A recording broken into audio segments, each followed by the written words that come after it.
If you're not already subscribed to this YouTube channel, go ahead and hit the subscribe button now, along with the bell icon so you can be notified whenever a new video is posted. And if you're already subscribed, check and make sure that YouTube hasn't unsubscribed you. And of course, be sure to give the video a like as well as share it on your social media. The white supremacists hate that. And now, the Sunday address. It's that time of year again. We're going into election season. In fact, a lot of elections are taking place just this year alone in a couple of weeks. So, the junk mail has officially become garbage mail. The election flyers are already going out and they're trying to soften us up for the big test next year, and make no mistake, that's what it is. It's not going to be an election next year, it's going to be a national IQ test, and a lot of people are going to fail it. So, all these political con men are talking, but what's on the menu? Nothing burgers. Everyone's trying to figure out how to get black votes without actually offering us anything. So they're using scare talk and fear-mongering, and while it is true that the GOP is a fascistic cult bent on world domination, it's also true that Democrats aren't doing anything about it.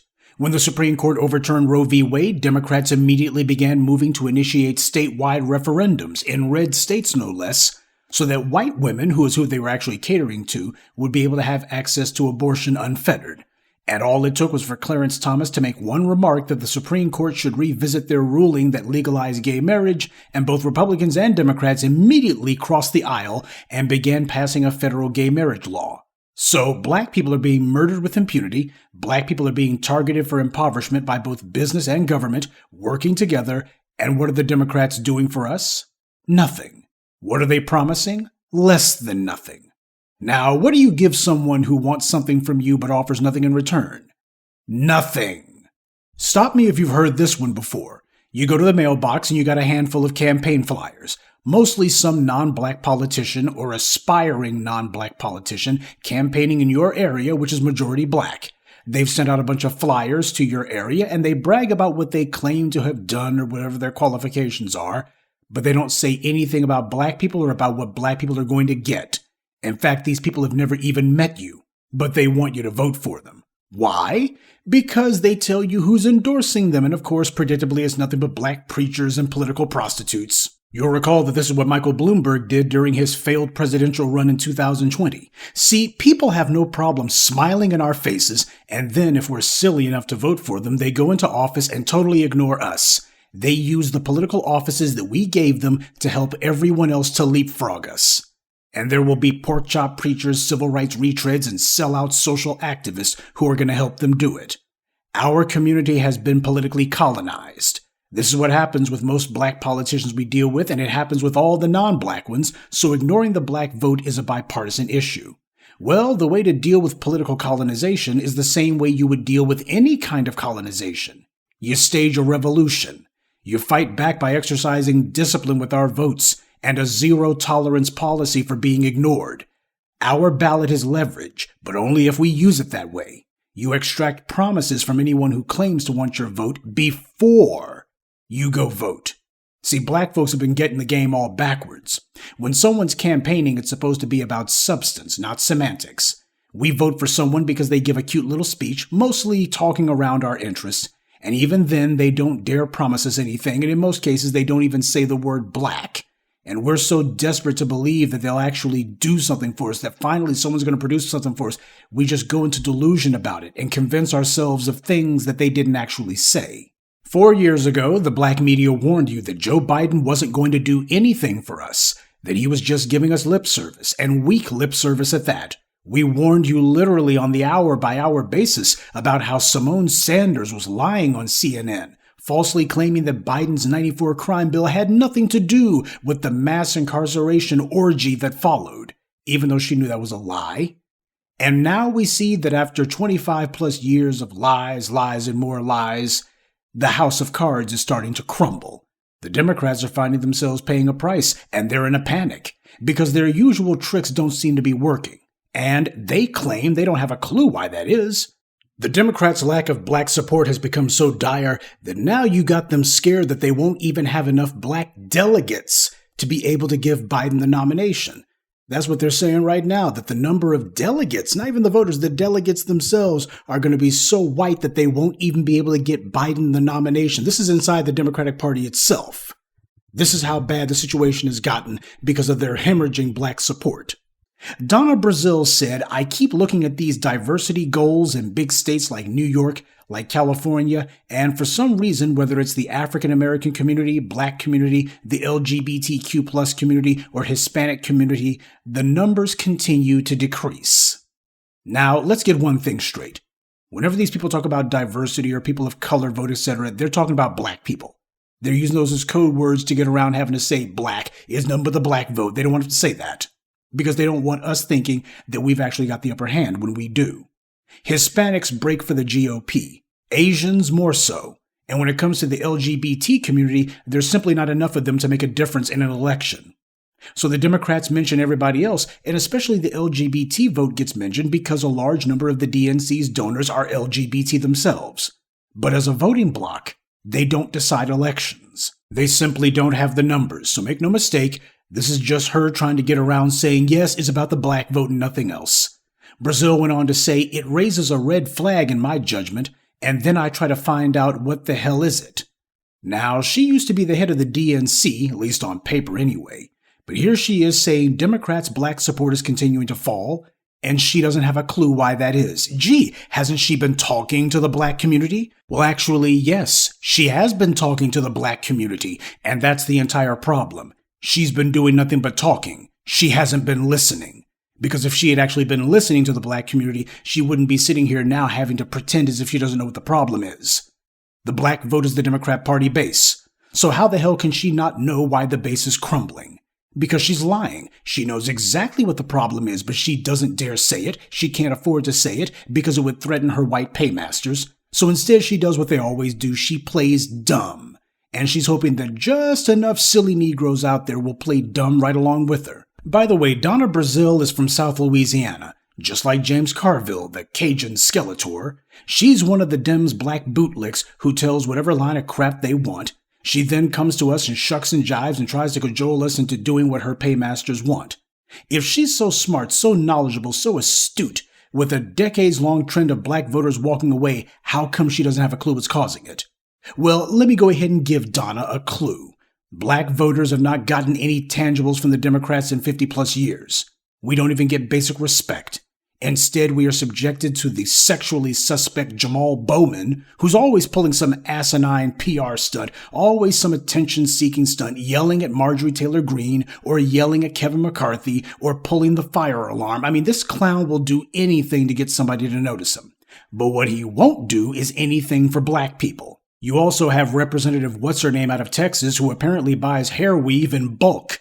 This woman has been campaigning heavy to get white media attention. From the moment Jasmine Crockett was campaigning for office, she made it a point to get in front of the cameras every chance she gets. And she'll do anything to make herself the center of attention.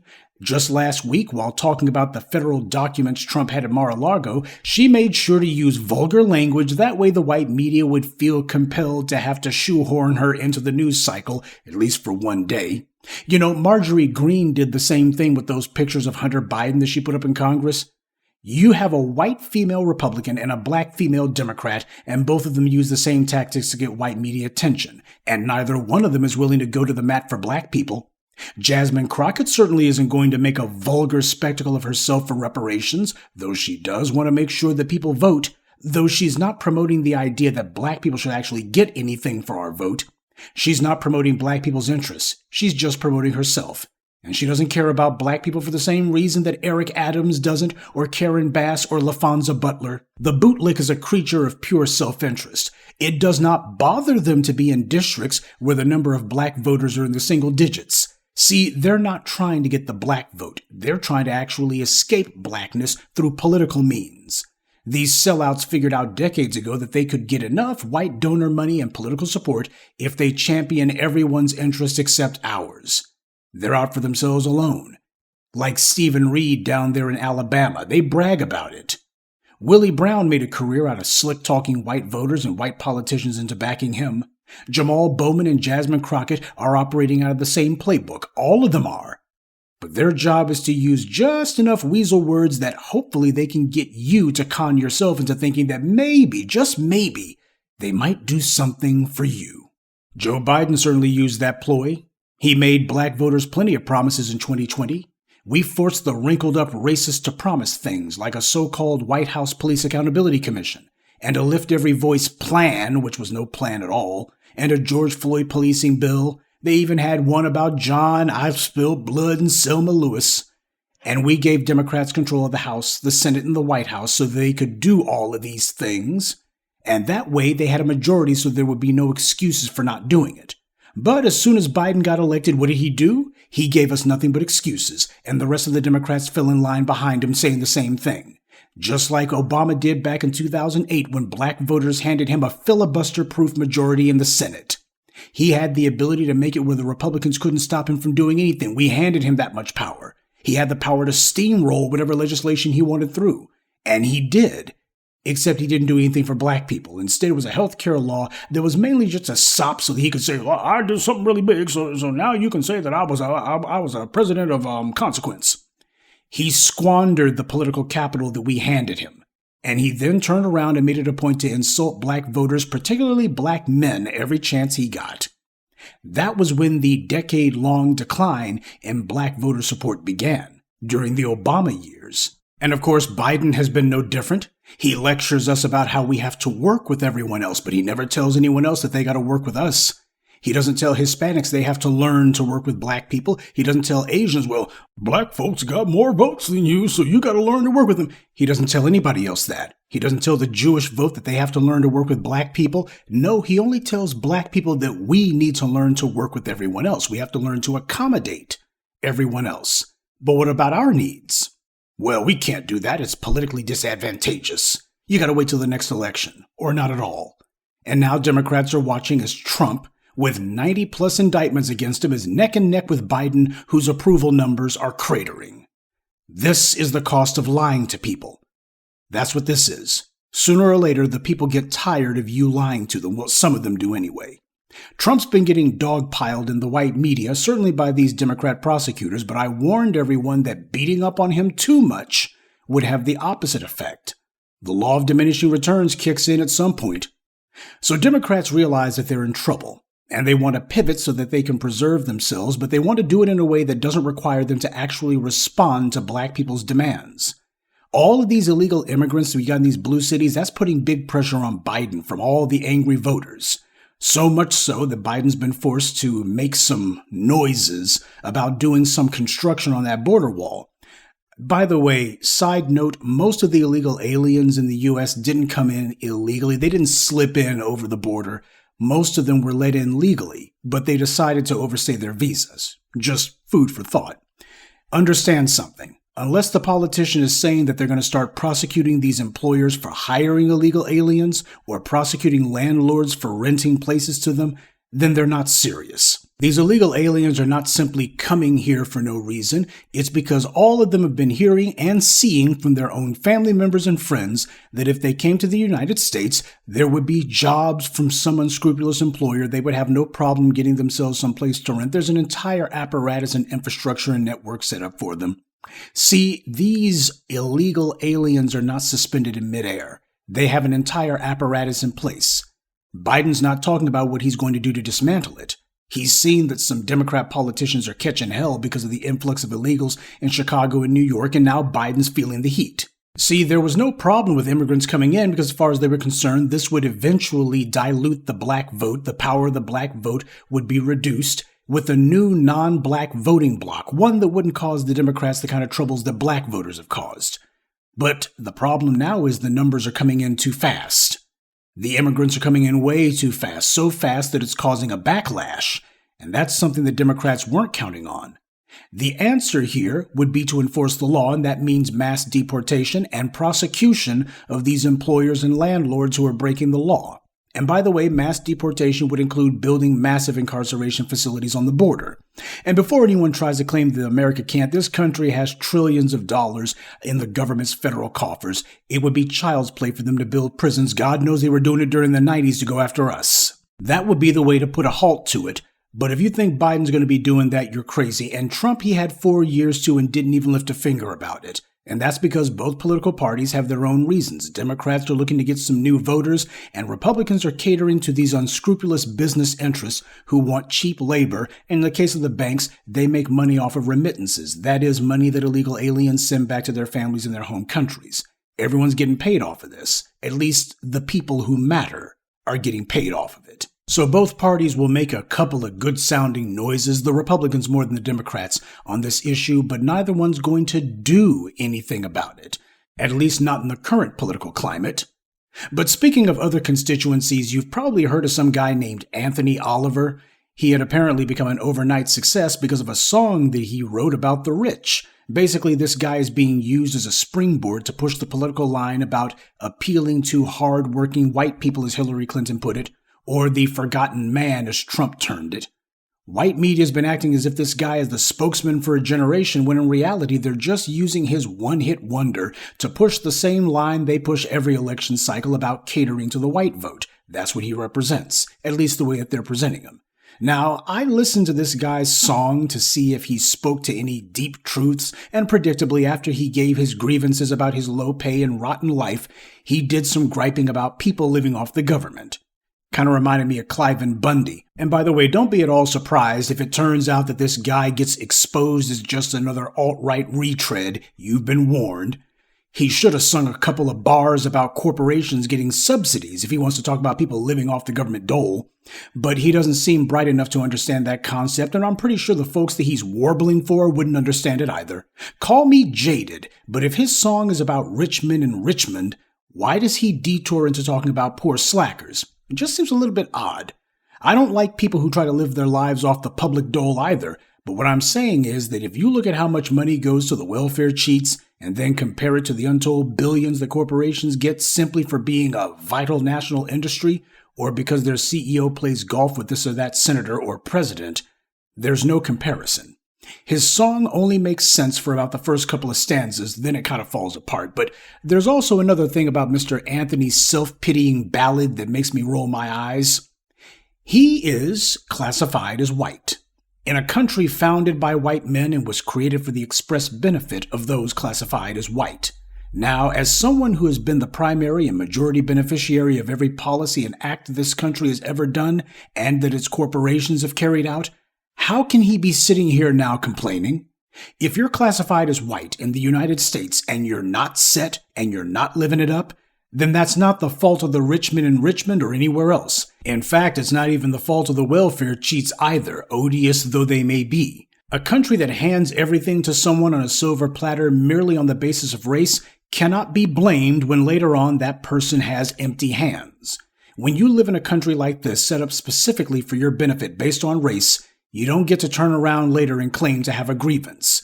Mr. Oliver should look at some of the life choices that he's made. Ask himself if maybe generation after generation of people who have been the beneficiaries of white privilege has perhaps atrophied their ability to compete. Maybe he can write a song about that. Speaking about competition, that's what the black vote's on. Our vote has to be competed for, and whomever comes to us better come with tangibles and respect. No lip service.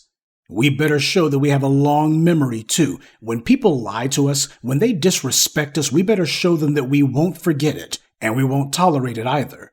Because when you let people get away with abusing you, or worse, when you reward them for their abuse, this is what you get. There are a lot of cool men out here. I love the president. Let's give it up for the brothers. There's a lot of cool men out here. For the men out here.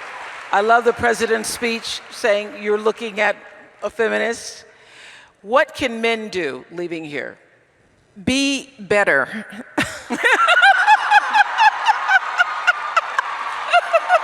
Be better at everything.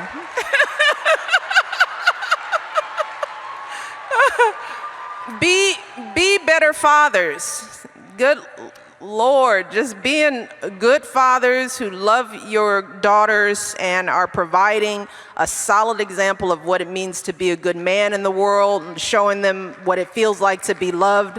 That is the greatest gift that the men in my life gave to me, and we've talked about this. Yes.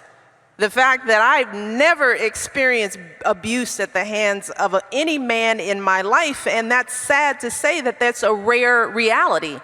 So men can be better at that. Men can be better husbands, which is be a part of your family's life. Do the dishes, Don't babysit your children. You don't babysit your own children. Be engaged. Don't just think going to work and coming home makes you a man. Being a father, being engaged, all that stuff is important. Be a better employer.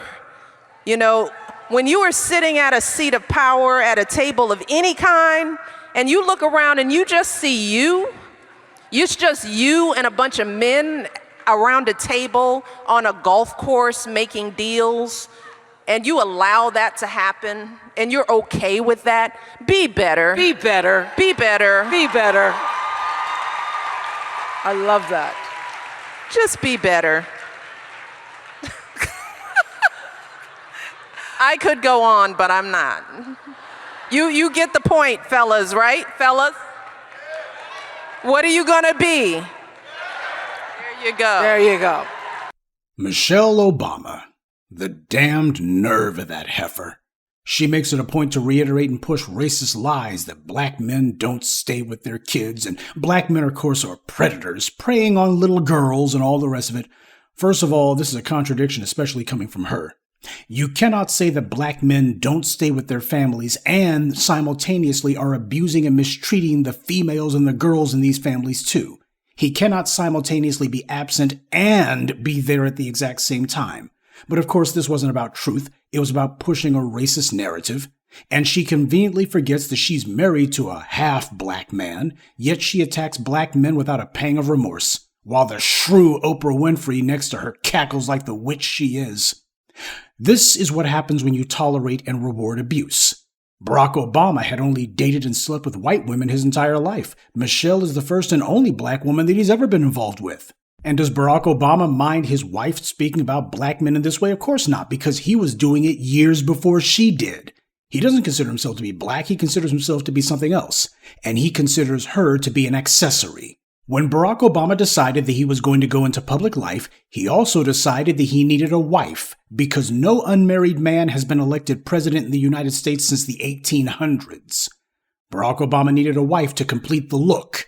But it had to be a black one because white voters wouldn't like him with a white woman on his arm. Michelle saw that he was clearly plugged into the DNC machine too. Obviously, Democrats like Tom Daschle saw this young, up-and-coming biracial as a useful tool. And she understood that as long as she stuck with him, she'd get a nice little elevator ride to the top too, which she did. See, these people don't have marriages. They have arrangements. And Michelle certainly got her equity out of the game. Making millions from the white media, this little investment paid off handsomely for her, didn't it? Now, this video was from 2016, and I don't think it's at all a coincidence that it happened a few months before Trump won the presidency. Not to say that this video alone was solely responsible for Hillary losing the election, but it was definitely part of a steady drumbeat of disrespect for the black vote, in this case for black men, that was part of what made black voters say, you know what, forget it. We're sick and tired of being sick and tired of Michelle and Barack Obama. And then you finally had Obama begrudgingly admit after Hillary lost that maybe his big mouth wrote some checks that his behind couldn't cash. He tried to explain that, with president, people understand, just don't have all that much power. Yeah, black voters just wanted too much. See, that's the problem. Black voters should have lowered their expectations. See, the Obamas are entitled. You had Barack Obama running around telling black voters that we have to secure his legacy. Apparently, we were obligated to. He insults black people, specifically black men as a group. He does nothing about the countless black people being murdered and harmed nationwide. He tells us what he's not going to do for us, brings us zero tangibles. He makes sure to cater to everybody else and throws it in our faces. And then he has the nerve to order us to vote the way that he tells us to. As he saw it, black people were silly enough to vote for him in 2008 without demanding anything for our vote, and then we did it again in 2012. Far as he was concerned, we were willing fools. We were just there for him to take advantage of us. And a lot of us went for the okie doke. And then you had Biden say that if we couldn't decide whether or not to vote for him, then we ain't black. and Kamala Harris saying she wasn't going to do anything that only benefits black people, all the while both of them tripping over their shoelaces to do things that would only benefit other non-black groups. More black people are starting to understand that this is an abusive relationship that we've been in, and it was time to walk away a long time ago. We need to make it a point to remember the insults, remember the broken promises, remember the lies. When the DNC and the RNC trolls call themselves coming into our spaces and saying, well, the Republicans are a bunch of racists and fascists, or those Democrats haven't done anything for you, vote Republican. You make sure to tell them that neither party has done anything for us, and it's going to take a lot more than them simply disparaging their opponents to get our vote. You got to put tangibles on the table. And when they lie and claim that they already have, let them know we're not fooled. Black people put Biden in the White House out of fear and nothing else. Trump scared a lot of black people. And while he's definitely not our friend, neither is Biden. We have to stop letting our votes be the result of anything other than a cold, clinical decision on what we're going to get. It's impossible to stand on principle when you're quaking with fear. This time around, we're being told that democracy hangs in the balance. That's a crock. What they really mean is that white comfort hangs in the balance. Black people have never had democracy in this country for a single moment, and neither political party is promising to move us 1 inch closer to it. I see them worried about what the possible ramifications would be if Trump gets back in power, but just as Trump's presidency didn't change our position, his getting back in the White House won't either. The only difference between Trump and Biden is that one of them is a little bit too arrogant or stupid to hide his anti-black racism behind empty rhetoric. I would prefer an honest enemy to a false friend. At least then people have to admit to the reality of the situation they're in.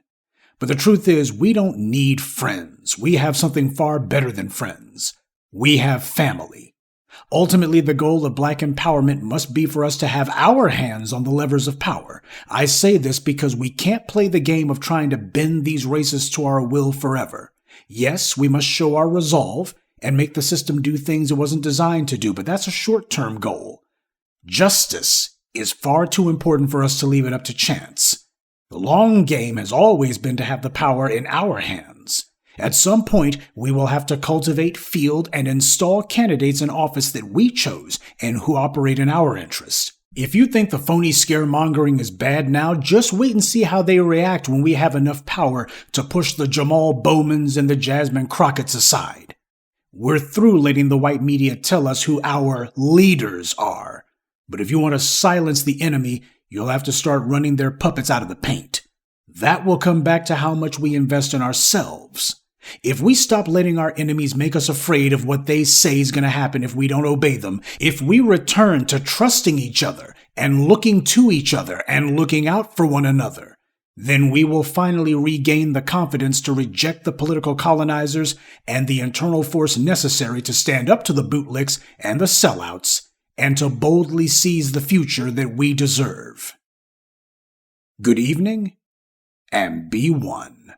I'd like to take a moment to mention some of our contributors: Black Voltron Reloaded, William Graves, Chris Pruitt, Edward Rebb, and Sakina Collins. Salute to them and thank you to everyone for listening, liking, and sharing this message. Black empowerment only exists because of you.